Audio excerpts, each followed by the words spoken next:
तो ब्रह्मा जी ने दूसरे स्वरूप में प्रकट होकर के अपने मूल रूप से भी बड़ा काम ब्रह्मा जी ने किया।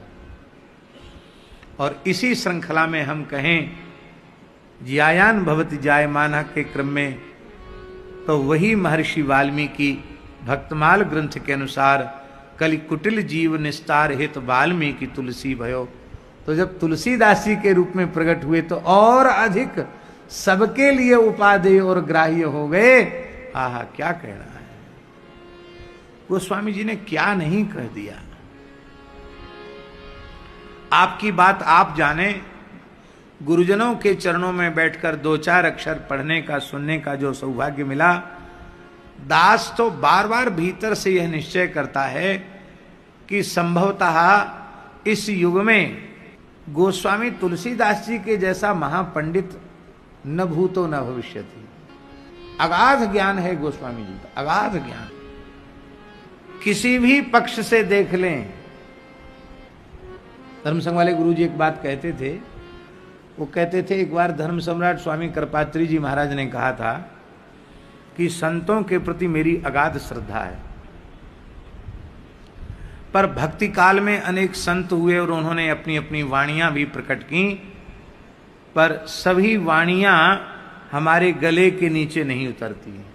सभी संतों की वाणियां हमारे गले के नीचे नहीं उतरती हैं।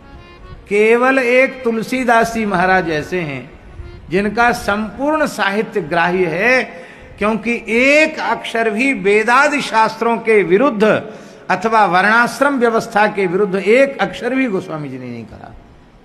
इसलिए बोले संपूर्ण वेदों के शास्त्रों के पुराणों के परम परम निगूढ़ तात्पर्य को भाषा में अभिव्यक्त करने की सामर्थ्य गोस्वामी तुलसीदास जी। वाल्मीकि तुलसी भयो तो और अधिक वो उपयोगी हो गए, और वाल्मीकि ही श्रीमद् रामचरितमानस के रूप में प्रकट हो गया तो जन जन का हार हो गया, सबका पाथेय हो गया। और रामचरितमानस न होता तो हम साधु तो करते क्या हैं। कितने लोग जो केवल मांगने खाने के लिए ही ग्रंथ का आश्रय लिए हैं, उनकी भी उदर पूर्ति मानस के द्वारा हो रही है।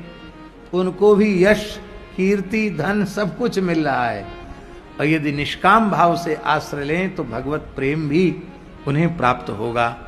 और मेरा ऐसा मानना है कि सकाम भाव से भी कोई सदग्रंथों का आश्रय ले, ईमानदारी से ले, तो अंत में वे ग्रंथ उसे निष्काम बना दें। इसलिए आर्ष ग्रंथों का आश्रय